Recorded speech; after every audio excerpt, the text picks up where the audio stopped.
everybody. I'm Bron and I'm down here at the beautiful community garden in Crookwell. We're doing a cooking demonstration today using our local produce for the Crookwell Potato Festival, which is coming up in April.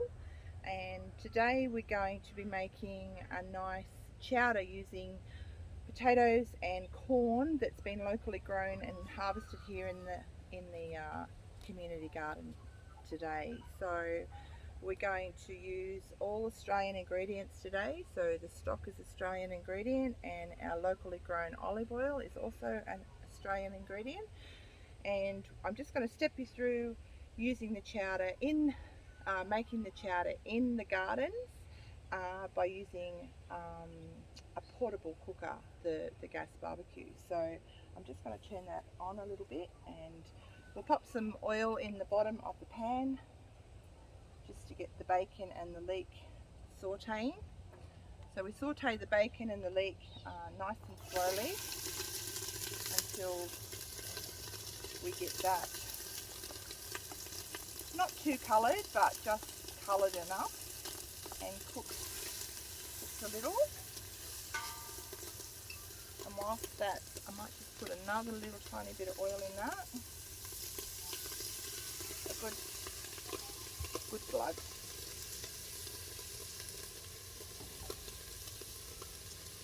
We've cut up our potatoes. These are a Pontiac potato that we've grown over in one of the long beds in the garden. We harvested those the other day for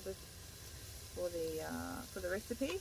And the corn, of course, is here from the gardens as well. So we're just going to take the kernels off the corn. Nice fresh juicy corn. I'll show people how to do that because not a lot of people would know the quick and easy way. Just grab your knife. I always break it in half so that you've got a flat surface to work with, and just run your knife down the ear of the corn to just remove those beautiful fresh kernels.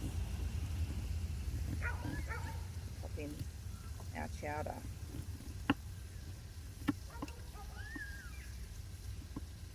Does make a little mess, but anyway, people understand what we're doing today. So pop those in as well. The corn does take a little time to cook through, and you can also use creamed corn if you want a more creamy consistency in your chowder, but I like it to be a little bit chunky and rustic, especially if you're cooking in the garden.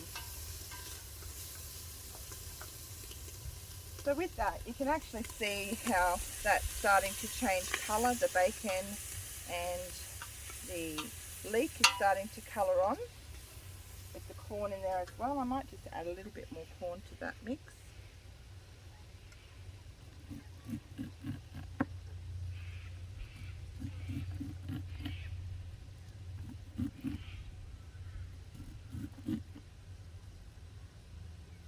I've got a little joke for you too today with the ingredients. Why can't you sneak through my garden at night time?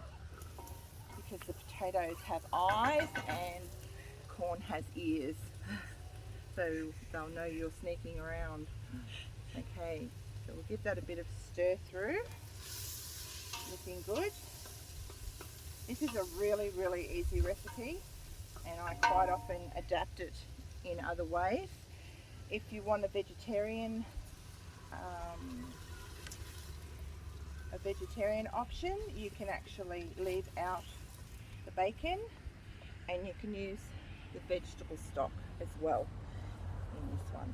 So that's done. Little friendly flies here today, and we'll pop those potatoes in there as well, and they'll all cook in there nicely together.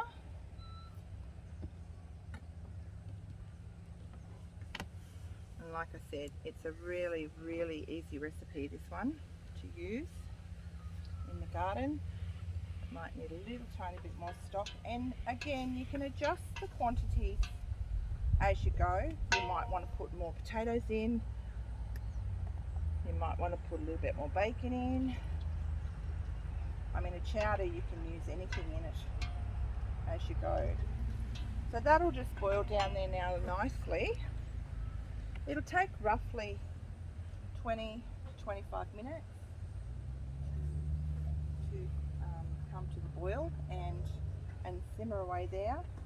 But I have got a pot here, finished product, which I'm just going to quickly dish up for you, because there's nothing better than a nice hearty soup on a cold day in Crookwell, and we have quite a few of those through winter.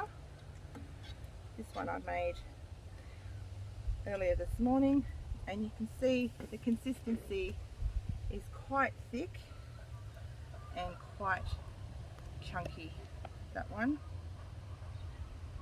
But I can tell you it's absolutely beautiful. You can put in a nice little bit of chopped chives, which I'll grab off the bush.